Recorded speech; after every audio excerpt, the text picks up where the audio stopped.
بسم اللہ الرحمن الرحیم اللہم صلی علی سیدنا مولانا محمد وعلی آلہ وصحبہ وبارک وسلم۔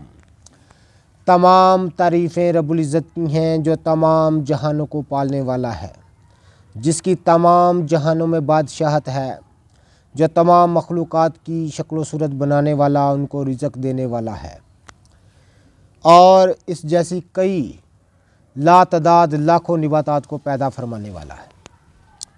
ناظرین کرام، ان کا پیدا فرمانا رب العزت کا اپنی شان کے مطابق ہے۔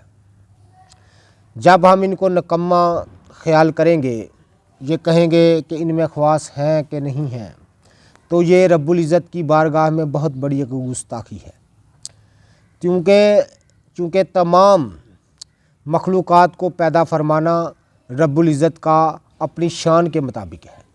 جس قدر رب العزت کی شان بلند ہے، اس شان کے تحت رب العزت نے ان تمام نباتات کو پیدا فرمایا ہے۔ تو ناظرین کرام، چونکہ ہمارے پاس علم نہیں ہے، یہ رب العزت کے زمین پر بکھیرے ہوئے خزانے ہیں، ہمارے پاس ان کی چابی نہیں ہے، ان کا علم نہیں ہے۔ جب ہم کے پاس علم نہیں تو ہم ان کا انکار کر دیتے ہیں، ان کے افعال و اقواس ہماری سمجھ سے بالا تر ہیں، تو اس لیے ہم ان کو نکما جانتے ہیں۔ کوئی بھی چیز نکمی نہیں قدرت کے کارخانے میں۔ ناظرین کرام، ایک نباتات کی بڑی اہم قسم سے میں آپ کا تعارف کرانے جا رہا ہوں۔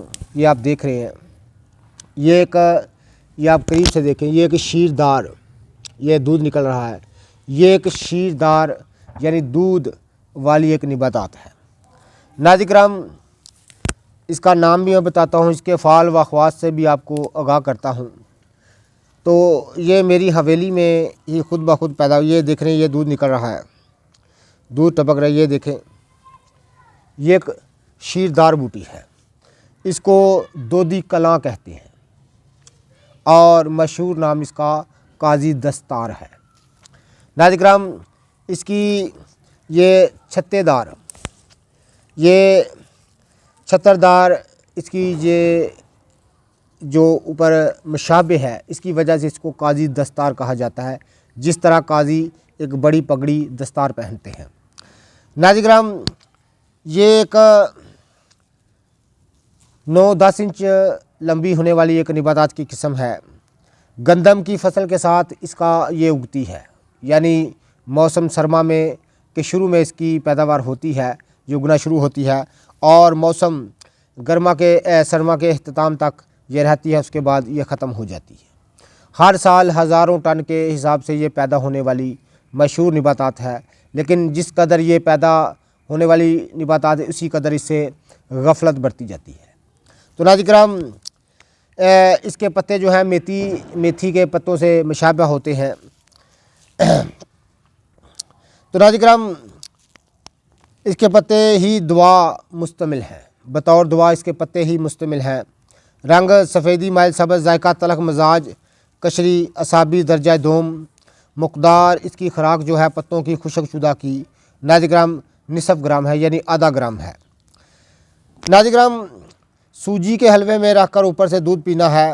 فائدہ اس کے خشک پتوں کو اگر سفوف کر لیا جائے تو سائے میں سکھا کر سفوف کر لیا جائے، آدھا گرام یعنی نصف گرام سوجی کے حلوے میں رکھ کے کھانے سے، اوپر دودھ پینے سے ناظرین کرام بادی بواسیر ہمیشہ کے لیے ختم ہو جاتی ہے اور کبھی دوبارہ نہیں ہوتی۔ یہ خاص اس کا فائدہ ہے، یہ خاص ہندی اتباع کے مجربات میں سے میں آپ کو بتا رہا ہوں۔ خاص سنیاسیان راز ہے، جوگیوں کے سینے کا راز ہے، جو میں آپ کی خدمت میں عرض کر رہا ہوں۔ تو ناظرین کرام، ہم ان خزانوں کو ترک کر چکے، ان سے کوئی واسطہ نہیں، ان سے لینا دینا نہیں، صرف ہمیں یہ نظر آتی ہیں، ہم ان کو جانتے نہیں، پہچانتے نہیں۔ تو میں قاضی دستار سے آپ کا تعارف کرا رہا ہوں۔ جتنے بھی میرے دوست احباب ہماری ویڈیو کو پذیرائی دیتے ہیں، ان کا بہت بہت شکریہ۔ تو ناظرین کرام، ان نباتات یہ رب العزت کے خزانے ہیں، یہ نباتات کا پیدا فرمانا رب العزت کی اپنی شان کے مطابق ہے، لیکن ہمارے پاس علم نہیں ہے۔ تو ناظرین کرام، اس کا ایک ماہ متواتر استعمال سے بادی بواسیر ختم ہو جاتی ہے، مسے مرجھا جاتے ہیں اور کبھی دوبارہ نہیں ہوتی۔ خاص ہندی اتباع کے مجربات سے میں آپ کی خدمت میں عرض کر رہا ہوں۔ تو تو ناظرین کرام یہ قاضی دستار کی صحیح شکل و صورت جس کو دودھی کلاں کہتے ہیں، چونکہ یہ ایک شیردار بوٹی ہے اور پاک و ہند کی مشہور نباتات ہے، پاک و ہند میں بکثرت پیدا ہونے والی نباتات ہے۔ جتنے بھی ہمارے دوست احباب ہمارے چینل یوٹیوب حکیم عامر شہزاد ڈسکا پر نئے ہیں وہ چینل کو سبسکرائب ضرور کیا کریں۔ ناظرین کرام آج ہم نے آپ کو قاضی دستار کی صحیح شکل و صورت دکھائی ہے، انشاءاللہ تعالی مزید نباتات کو فلمائیں گے، آپ کی خدمت میں ان کے فعال و خواص مختصر سے عرض کریں گے۔ اللہ حافظ۔